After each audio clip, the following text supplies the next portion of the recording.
देख रहे हैं नेटवर्क 33 राजकुमार के साथ। तो चलिए पढ़ते हैं आज की कहानी की ओर। दोस्तों, वैसे तो इंडिया में ऐसी कई सारी भूतिया जगह मौजूद हैं जहां पर कयामत की रात या डर का तूफान आना एक आम बात हो। ये घटना साल 2007 की है, जब मैं अपने चाचा और चाची के साथ हिमाचल की घाटियों में घूमने गया था। वैसे तो मेरे साथ मेरी बहन यानी चाचा की लड़की और उनका लड़का भी था, और उनकी आयु कहीं ना कहीं मुझसे ज़्यादा ही थी। अब हिमाचल की घाटियों में पहुंचने के बाद हम सभी लोग उस जंगली और वीरान इलाके में भटकने लगे थे, मगर मुझे क्या पता था कि यहाँ का सफ़र ऐसा रहने वाला है। जब हम लोग उस घाटियों में पहुंचे थे तो उस वक्त हमने 3 रात रुकने के लिए सड़क के पास एक घर किराए पर लिया था। वह मकान सड़क से दाएं तरफ सटा हुआ था। उन घाटियों में चारों तरफ एक अजीब बात लग रही थी, और वो ये थी कि उस एरिया में बहुत ही कम मकान नज़र आ रहे थे, और जो नज़र आ रहे थे उनके अंदर चहलकदमी भी नहीं थी।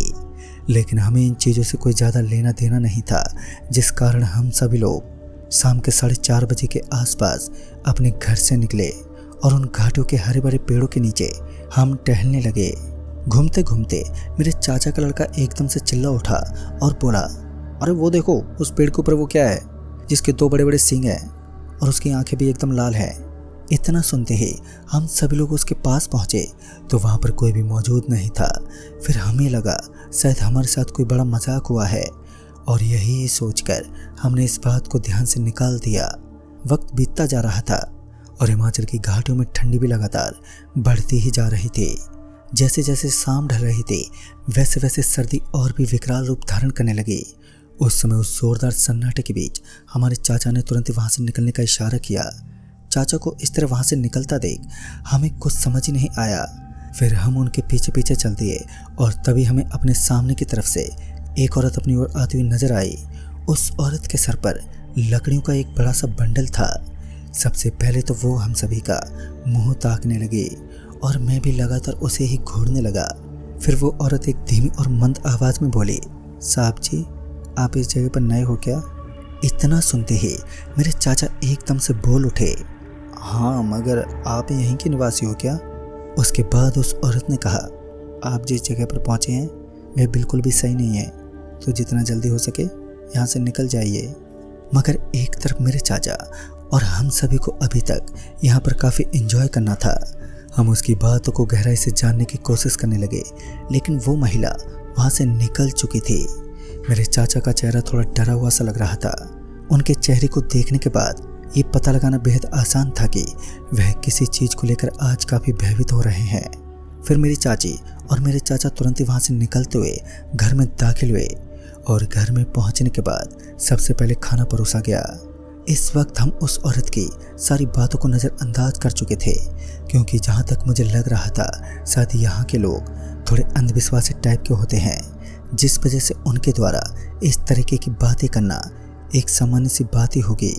हिमाचल में ठंड का होना एक आम बात थी, और ऊपर से अब तो बादल भी गरजने लगे थे। गरजते हुए बादलों के साथ ये पता लगाना बेहद आसान था कि अब बारिश होने वाली है। ठंड के मौसम में बारिश का होना मतलब ठंड को और भी बढ़ा देना। खाना खाने के बाद सभी लोग अपने अपने बिस्तर पर आराम कर रहे थे। बाहर की ओर मौसम थोड़ा ख़राब हो चुका था, जहाँ पर हल्के हल्के हवा के साथ थोड़ी थोड़ी ठंड का जमावड़ा होने लगा, और साथ ही धीरे धीरे बारिश भी हो रही थी। उस वक्त मैं आधी नींद में था, जिस कारण मेरे कानों में एक हल्की हल्की आवाज़ सुनाई दी, और धीमी धीमी बारिश के अंदर इन आवाज़ों को सुनने के साथ ही मेरी आँख खुल गई। मुझे थोड़ी बहुत प्यास भी लग रही थी, और जिस कारण से मैं अपने बिस्तर से उठ गया। और बिस्तर से उठने के बाद मैं सीधा उस घर के अंदर मौजूद एक जाली के पास पहुंचा और बाहर का मौसम देखने लगा। पहले तो मुझे बाहर की तरफ कोई भी नहीं दिखा, लेकिन जब मेरी नज़रें ठीक उसके ऊपर पड़ी तो वहाँ मुझे कोई चीज़ चमकती हुई नज़र आई, और ठीक से देखने पर पाया कि वह एक गाड़ी थी। सफ़ेद कलर की उस गाड़ी को देखकर मेरे मन में काफ़ी सवाल उठने लगे, क्योंकि हमारी गाड़ी तो इस घर में मौजूद फार्म के नीचे खड़ी थी। फिर ये गाड़ी किसकी थी? और मैं यही सब बताने के लिए अपने चाचा की तरफ मुड़ा, मगर इससे पहले मैं रसोई घर में पहुंचा और रसोई घर में पानी पीने लगा। अभी मैं पानी पीकर जब वापस रसोई के दरवाजे की तरफ मुड़ा तो मेरा चेहरा एकदम से सफ़ेद पड़ गया। मैं डर के मारे पूरा का पूरा कपकपा उठा। मुझे अपनी आंखों पर भरोसा ही नहीं हो रहा था कि इस वक्त मैं जिस चीज़ को देख रहा हूँ वो सच में इस दुनिया में होती भी है या फिर नहीं, क्योंकि मैंने पाया कि रसोई घर के दरवाजे के पास दो बड़े बड़े सींग वाला एक जानवर सा नजर आ रहा था। वह किसी राक्षस जैसा था और उसके नाखून पूरे के पूरे खून से सने हुए थे। इस नज़ारे को देखने के बाद मैं पूरा हिल चुका था। वह अपनी गर्दन को झुकाए रसोई घर के दरवाजे के ऊपर ही खड़ा था। मैं किसी भी हालत में अब रसोई घर से निकलना चाहता था, लेकिन सामने की तरफ तो वो भयानक राक्षस खड़ा था और ऐसे में यहाँ से निकलना मेरे लिए बहुत ही मुश्किल था। फिर कुछ देर के बाद वो सन्नाटा खौफ और दहशत में बदलने लगा, क्योंकि वो खौफनाक सा दिखने वाला जानवर अपने बड़े बड़े पंजों के साथ मेरी ओर बढ़ चला। हालांकि अभी तक मैं उसका चेहरा तो देख नहीं पाया, क्योंकि उसकी गर्दन झुकी हुई थी। मैं भी अपने कदमों को पीछे हटाने लगा और उसी दौरान मेरी नज़र उसके चेहरे पर गई तो ये बात बिल्कुल सच भी थी कि मैं अपनी लाइफ का सबसे भयानक और डरावना रूप देख रहा था। उसका काला काला और फटा हुआ चेहरा और ऊपर से सड़े हुए मांस की बदबू, साथ ही उसका भारी भरकम शरीर कहीं ना कहीं खौफ की एक आंधी मेरे दिल में पैदा कर रहा था। उसके भयानक जिस्म से सड़े हुए मांस की अब बदबू आ रही थी। मैं तुरंत ही खिसकते हुए पीछे गिर पड़ा और मेरे हाथ में पानी का एक गिलास एकदम से चुभ गया। उसके साथ ही मेरी आंखें खुली। तब जाकर मैंने महसूस किया कि ये मेरा एक बहुत ही बुरा सपना था जो अभी अभी ख़त्म हुआ है। लेकिन सपने का इतना भयानक रूप देखकर हर किसी की रूह कांप उठती है। और फिर जब मैंने कमरे का माहौल देखा तो मैंने पाया कि कमरे के अंदर सब कुछ एकदम नॉर्मल था, मगर मुझे कहाँ फुर्सत मिलने वाली थी। मैं अपनी खटिया से खड़ा हुआ और बाहर की तरफ देखने लगा। अभी मैं बाहर की तरफ देख ही रहा था कि मुझे अपने कंधे पर किसी के तेज तेज सांस लेने की कुछ हवा सी महसूस होने लगी। मैं चाहकर भी पीछे नहीं मुड़ा, क्योंकि अभी देर रात में इस कमरे से बाहर देखने का आनंद मैं उठा रहा था। अभी मैं बाहर का नज़ारा इमेजिन कर ही रहा था कि किसी ने मेरा कंधा पकड़कर मुझे पीछे की ओर खींच लिया।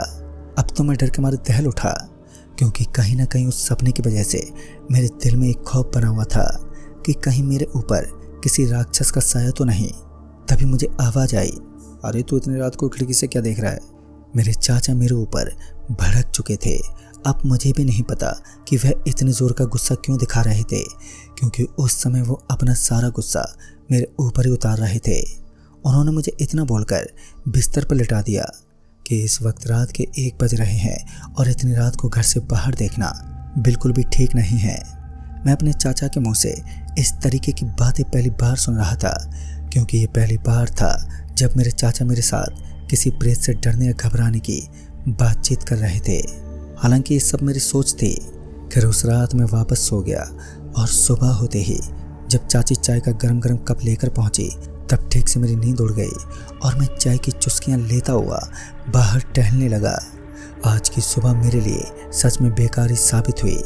जब मैंने देखा कि घर के सामने ताज़ा खून पड़ा हुआ था, पहली बार तो हमें लगा था कि इस जंगली इलाके में इस तरह जानवरों का शिकार होना एक आम बात होगी। लेकिन जब हमारी नज़रें एक कटे हुए हाथ पर पड़ी तो मेरा कलेजा तो मुंह में आ अटका। मैंने जल्द से जल्द ये बात घर वालों को बताई। सभी इसी सोच में डूबे हुए थे कि आखिर ऐसी हरकत कोई जानवर कर सकता है या फिर कोई बदमाश लोगों की गैंग। खैर उस समय उन बातों को समझ पाना बेहद ही कठिन था, जिस वजह से सभी लोग उस लाश के बारे में जानने की कोशिश करने लगे। मगर एक तरफ जब वहाँ के लोगों को इस बात के बारे में बताया गया तो उन लोगों ने इस बात पर ज़रा भी ध्यान नहीं दिया। उसकी क्या वजह थी हमें तो नहीं मालूम, मगर मुझको अब यह तो विश्वास होने लगा कि ये जगह अशांत आत्माओं का शिकार है। अभी तो हमें 2 रात और बितानी थी। खैर जब हम सभी लोग उस कटे हुए हाथ के स्रोत तक पहुंचने की कोशिश कर रहे थे तो वहां पर मौजूद एक बूढ़ा आदमी हमारे पास पहुंचा और हमें समझाते हुए बोला, बेटा तुम इन लफड़ों में ना पड़ो तो तुम्हारे लिए ही सही होगा, क्योंकि यहाँ पर कुछ ऐसी असमंजस चीज़ें हैं जिनको समझ पाना हर किसी के बस की बात नहीं होती। उस बूढ़े की बातें सुनने के बाद हमने भी अपने इरादे बदल दिए। हमने उस कटे हुए हाथ को नज़रअंदाज करना ही एकदम ठीक समझा और अभी हम जिस काम के लिए यहाँ पर आए थे हम उसी पर निकल दिए। यानी हम सभी घूमने के लिए जंगली इलाके में दाखिल हुए। पेड़ पौधे और चारों तरफ पक्षियों के फड़फड़ाने की आवाज़ें साफ साफ सुनाई दे रही थी। मौसम अभी पहले से ठीक था। पेड़ों से सरसराने की आवाज़ों के साथ हमें आनंद का एक लुत्फ सा मिल रहा था। खैर अब हम पूरी सावधानी के साथ इंजॉय कर रहे थे और इतने में ही मेरी चाची पता नहीं कहाँ चली गई और हम सभी उन्हें आवाज़ देते रहे मगर उनका कोई ठिकाना नहीं था। थोड़ी देर के बाद ही जब मेरे चाचा की नज़र सामने वाले पेड़ के नीचे सोए हुए किसी चीज़ की तरफ गई तब हमने देखा कि वो कोई और नहीं बल्कि मेरी ही चाची थी। हम लोग जल्दी से भागते हुए अपनी चाची के पास पहुँचे और चाची के पास पहुँचने के बाद हमारी नज़र सीधे उनके गले पर पड़ी तो मानो हमारे हाथ पैर अब पूरी तरह से कांपने लगे। दरअसल उनके गले के ऊपर पंजों के काटने के निशान बने हुए थे। हम सभी का दिल दहल चुका था क्योंकि पहली बार हमारी चाची के साथ इस तरीके का हादसा हुआ था। चाची को जल्दी से जल्द वहाँ से हमारे उस किराए के मकान में लाया गया और उस मकान में लाने के बाद जब चाची को होश आया तो उन्होंने बताया कि अचानक एक पेड़ के ऊपर से किसी ने ज़ोर से उनकी गर्दन पर झपटा मार दिया और उस खूंखार झपट्टे की वजह से उन्हें अपने शरीर में कमजोरियां महसूस हुई जिसके कारण वह बेहोश होकर ज़मीन पर गिर पड़ी।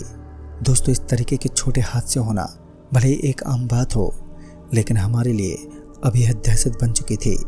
हम सभी उस जंगल का नाम सुनने के बाद कतराने लगे और इस छोटी सी घटना के बाद मेरे चाचा ने हमें अपने घर से निकलने तक मना कर दिया लेकिन मैं भी घर पर कहाँ टिकने वाला था। मैं बार बार घर से बाहर निकलता रहता और मुझे हर बार अपने चाचा की डांट सुननी पड़ती और वैसे भी मैं इन चीज़ों में काफ़ी कम विश्वास करता था जिस कारण मैंने इन पर ज़्यादा ध्यान नहीं दिया। धीरे धीरे दिन ढलने लगा और अब सूर्यास्त हो चुका था और अब अंधेरा अपनी चरम सीमा के साथ पूर्व दिशा की तरफ फैलता हुआ चारों तरफ अपना प्रकोप दिखाने लगा। आज की रात एक अंधेरी रात होने वाली थी और वैसे भी मैं अपने चाचा और चाची के साथ कल यहाँ से वापस निकलने वाला था। हिमालय की घाटियों में अभी तक हमें ठीक से घूमने तक का मौका नहीं मिला। चाची को आज तेज बुखार था जिस वजह से हम सभी ने बाहर से खाना मंगवा लिया। खाना ऑर्डर करे अब हमें काफ़ी वक्त बीत चुका था मगर डिलीवरी बॉय का अभी तक कोई ठिकाना ना था। रात के करीब 11 बजे घर की बेल बज उठी और जिस वजह से मैं दरवाजे के पास पहुंचा और वहां से उस डिलीवरी बॉय के ऊपर अपनी नज़रें गड़ाने लगा। वो दिखने में थोड़ा अलग सा था मगर मेरी ओर एक हल्की सी मुस्कान देता हुआ तुरंत ही वहां से निकल गया। अभी तो ये मनहूस रात एक कयामत के मोड़ को अंजाम देने वाली थी। क्योंकि मुझे अपने घर के सामने मौजूद एक पेड़ के ऊपर एक आदमी बैठा हुआ दिखा। उस आदमी को देखकर मेरा ध्यान लगातार उसी के ऊपर टिका रहा। फिर उस आदमी के दोनों कदम एकदम से लंबे होने लगे। अब उसका आकार पहले से काफ़ी ज़्यादा बढ़ चुका था और यह नज़ारा हर किसी का दिल दहला देने में पूरी तरह से कायम था। मैं अपने लड़खड़ाते कदमों के साथ पीछे गिर पड़ा और शायद गिरने की आवाज़ सुनकर मेरे चाचा मेरे पास पहुँचे और फिर मैंने उन्हें पूरी बात बताई मगर जब उनकी निगाहें उस वृक्ष के ऊपर पड़ी तो वहाँ ऐसा कुछ भी नहीं था। ये देखकर मेरे होश उड़ गए। चाचा को तो पहले से ही शक था कि ये जगह दिखने में भले ही शांत हो मगर खौफ का दूसरा नाम है जिस कारण मेरे चाचा मुझे कमरे के अंदर लेकर आए और फिर एक बार दरवाजे की बेल बज उठी। चाचा ये बड़बड़ाते हुए बोले, अरे इतनी रात को कौन हो सकता है। दरवाजा खोलने के बाद जब चाचा की नज़र सामने मौजूद एक चीज़ पर गई तो मानो उनका दिल दहल उठा। उनका पूरा शरीर अब थर-थर कांप उठा क्योंकि सामने एक महिला खड़ी थी जिसके कदम पीछे की तरफ मुड़े हुए थे जो लगातार मेरे चाचा को घूर रही थी। उस समय मेरे चाचा भी हड़बड़ाते हुए पीछे खिसक गए और सीधा ज़मीन पर गिर पड़े। नीचे गिरने की वजह से उनके हाथ में एक मोच आ गई। मैं जल्दी से उनके करीब पहुंचा तब तो वहां पर कोई भी नहीं था। फिर उस रात ये बात साफ हो गई कि ये जगह सच में खौफ और दहशत का दूसरा नाम है। खैर वो रात किसी तरह कटी मगर जब सुबह हुई तो उसके साथ ही एक खबर जिसने मुझे और मेरे चाचा को दुखों के पहाड़ ने दबोच लिया क्योंकि अब हमें पता चला कि ज़्यादा तबीयत बिगड़ने की वजह से चाची की मौत हो गई है। और ये बात इस कदर वायरल होने लगी कि वहाँ के काफ़ी सारे लोग एक साथ हमारे घर के पास पहुँच गए और वहाँ पहुँचने के बाद उन सभी ने डेड बॉडी को सही समय पर हमारे गांव पहुँचा दिया और इस तरह एक हिमाचल के जंगल ने हमसे हमारे चाची को छीन लिया। दोस्तों ये घटना आज भी मेरे दिल और दिमाग में पूरी तरह से बरकरार है और इस घटना को भूल पाना शायद ही मेरी बस की बात हो। उस दिन के बाद आज तक इस भयानक हादसे ने हमें घर से बाहर नहीं निकलने दिया क्योंकि कहीं ना कहीं आज भी डर लगता है कि कोई दूसरी जान ना चली जाए।